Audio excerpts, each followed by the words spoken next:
For today's video guys ay maagang nagising ang inyong lola dyan. Super tanggal ng mga punda guys dahil kada linggo ay kailangan nating palitan ng ating punda. Sino nakaka-relate guys na kapag sinipag lang saka nagpapalit ng punda? Parang ako lang ata yan guys. Magko-comment na ang nakaka-relate dyan guys.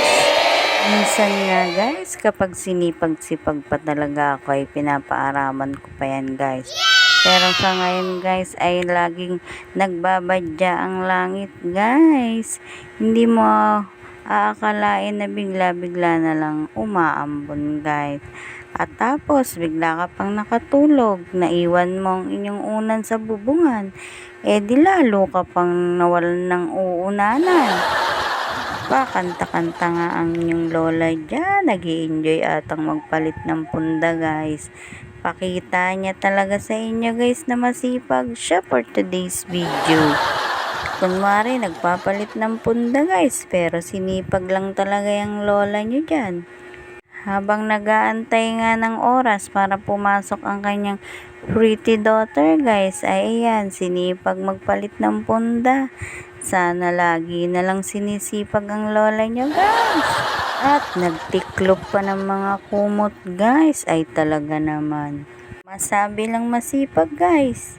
Napakasarap talagang unanan ng unan guys kapag bagong palit ng punda. Parang hindi mo na maaamoy ang iyong tinagtuluan ng laway dyan gabi-gabi guys.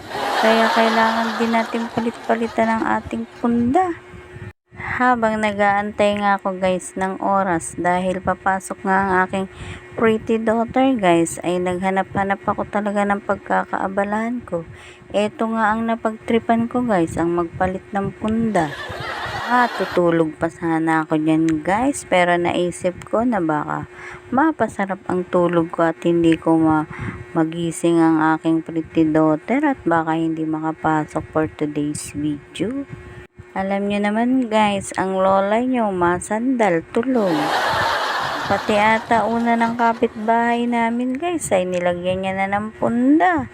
Masabi lang talagang masipag ang inyong lola dyan guys. Huwag nyo na lang ipagkakalat guys na weather talaga ang sipag niyan. Pati unan sa sopa guys ay pinaglalagyan niya na rin ng mga punda guys.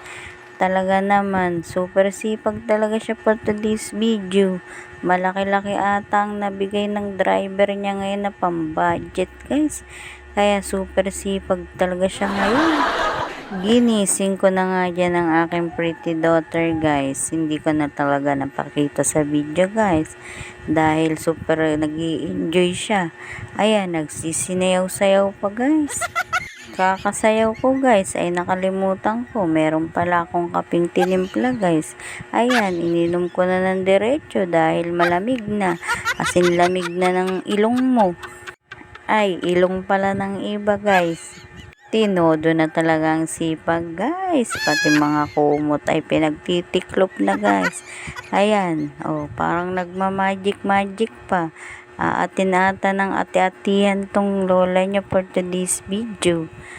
Nakabihis na nga dyan ng aking pretty daughter guys dahil gugora na siya sa school guys. Ayan na nga, super bihis na nga siya dyan guys. Lagi kong paalala sa kanya guys na mag-aral lang mabuti. Dahil lang talaga ang ipamamana ko sa kanya na kahit sino ay hindi mananakaw. Alam nyo naman guys na hindi tayo mayaman, kaya ayan lang talaga ang may pamamana natin sa mga anak natin. At syempre hindi makakalimutan ng kiss kapag aalis na. At hindi ko rin makakalimutan ang pasasalamat sa mga taong laging nanonood ng aking mini vlog. See you in my next vlog. Thank you!